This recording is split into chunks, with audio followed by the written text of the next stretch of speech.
Hi, I'm Dan Simons. I thought this might be an easy way to share information with you. I've been getting so many questions from our guests and other restaurateurs and local officials about the things that we're doing with our operations, safety practices, and everything that we have going on since we've continued to serve our restaurant menu to go and curbside, and now that we've launched our full market and grocery. In this video, I'll go through questions that we've received one at a time. But before I get into that, I just wanted to extend a heartfelt thank you first to my staff and to our whole team. They've been amazing, keeping our restaurants running, keeping the heartbeat going. And then, to our diners and our shoppers in our communities in Northern Virginia, Montgomery County, Maryland, all 8 wards of Washington, D.C. and Pennsylvania, thank you. Your positive comments, the pictures you post on social media, the nice things that you say in your emails. When our team hears and reads these things and how much it means that the food that we're making makes a difference for you and your families, it puts a lot of wind in our sails, and it really means the world to us. I think you can't quite imagine what your positivity can do for the team that's coming to work every day. And these are the teams that are putting aside their anxieties and their fears, keeping us running, doing all the work and doing the bookkeeping and sourcing ingredients and talking with farmers and suppliers and human resources and customer relations. And know that we're not some big corporation. We're a small business, a collection of 7 restaurants and a distillery.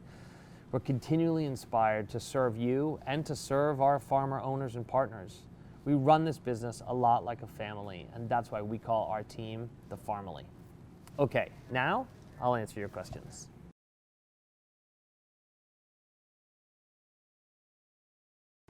Food providers and everyone working through the food supply chain, all the way back to the source, meaning farmers and ranchers, are clearly essential infrastructure. We all need to eat well to stay healthy, and this isn't easy to do during current crazy COVID world situation. There are many people out there that are having difficulty accessing necessary provisions and food. If restaurants close and can't at least offer to-go food, the grocery supply chain would be quickly overwhelmed and even more crowded and undersupplied than it already is. It's a good thing when restaurants stay in the fight and continue to feed and supply their communities.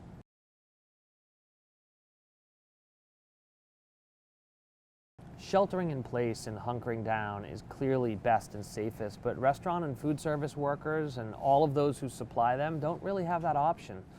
I understand it might look like a choice. No one is forced to work, but for many of us in the industry, it doesn't feel like much of a choice. Some of us are working out of our own feelings of obligation to our employees and to our communities to provide jobs and food. For sure, some folks are working because without their income, they have no safety net for them and for their families. For our team, we also have our obligations. We think about our farmer owners, and we think about what they're going through as the most important producers in America. And we also have a desire to save our company. Bottom line, it's important to recognize that choice and work, it's not a one-size-fits-all feeling. And until there's a vaccine or really good therapeutics, the strangeness is here to stay in varying degrees. So we're focused on developing and implementing the workplace protocols that we need to operate as safely as we can for our employees and for our customers.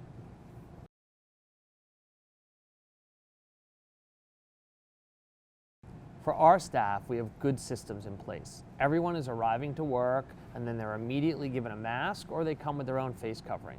They're verbally screened for symptoms of any illness, and then we take their temperature. No one works in our restaurants if they have any symptoms of illness of any kind.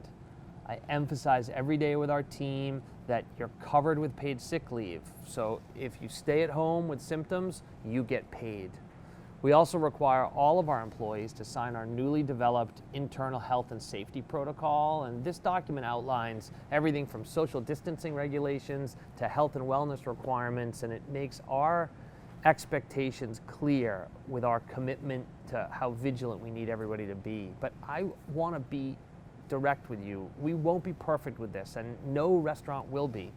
We'll have employees who make mistakes. I may make a mistake. We'll have an employee who doesn't report a symptom because it just seemed like their normal allergies at first. No matter how good we are as a company at this, or an industry. I don't want to make it sound like it can ever be executed perfectly. But I am confident that we can be really good and that we can role model the right activities that should occur in the workplace.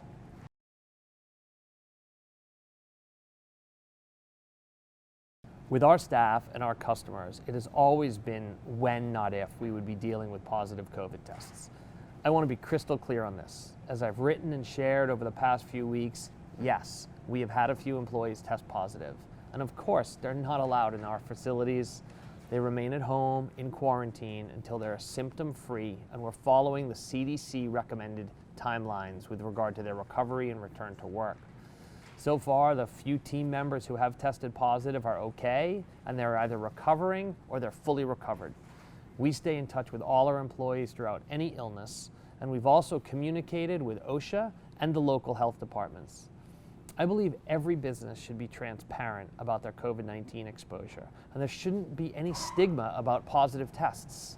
There should be protocols, proactive and reactive measures, and continual reporting and tracking. That's what we need as a society.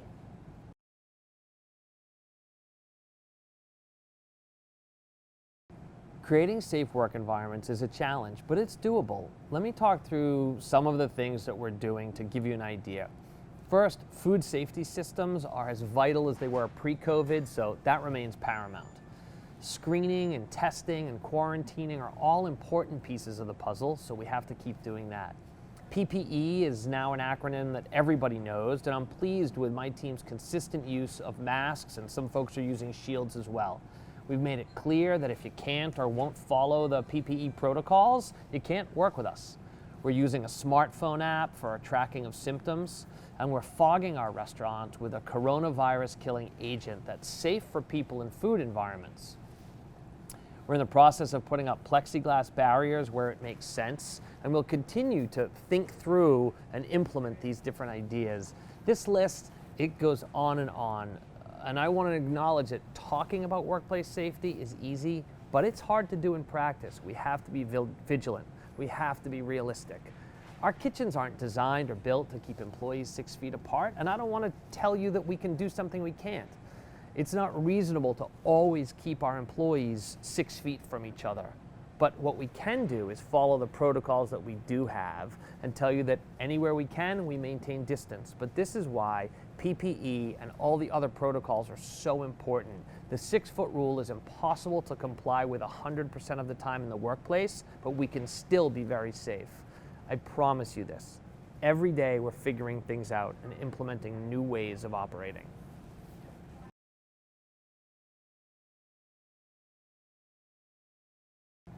I'd love to give a resounding yes to this because we're a business and we need and want to get back to business, but I'm not a raw capitalist and my partners and I are something different.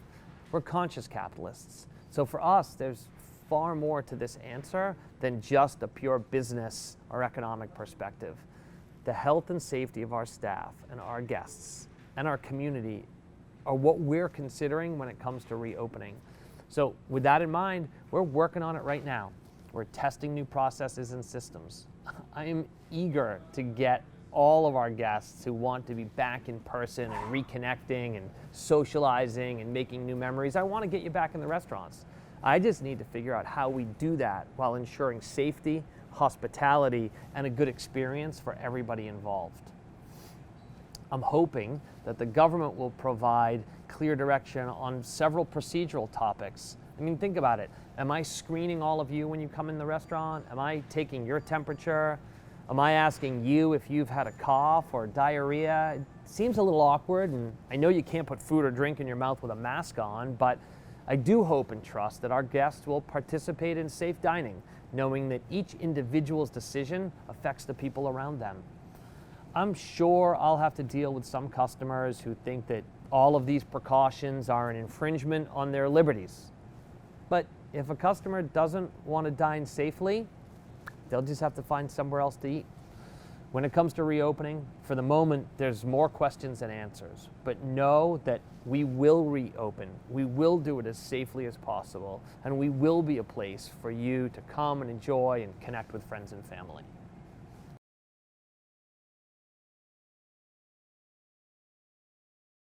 Absolutely. I believe in science and math and physics and experts, and that should make it clear where I stand and where I'm getting my information.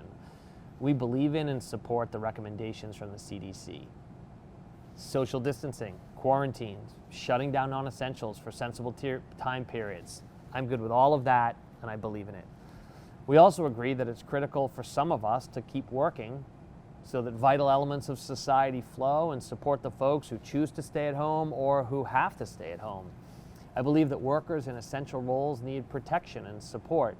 And I would add that caring, for mental health is just as important right now as it is for caring for physical health. When people isolate or quarantine, they need additional support to make sure that they can keep their mind and spirit nourished.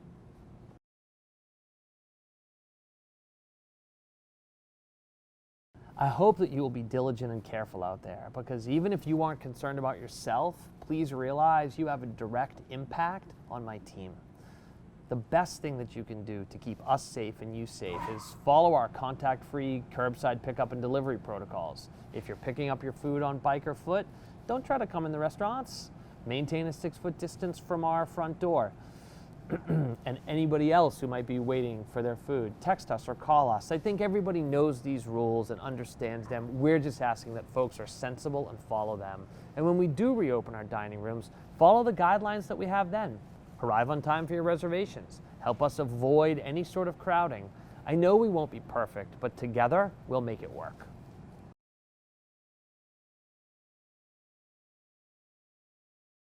I love the questions and the comments that I get from guests and folks inside and outside the industry. I'm learning every day. Our team is adapting and evolving and handling our anxieties and clearing hurdles. I'm thankful for your continued support and all the feedback. Whatever's on your mind, send it my way. Communication is always at the heart of progress. Thanks so much for watching.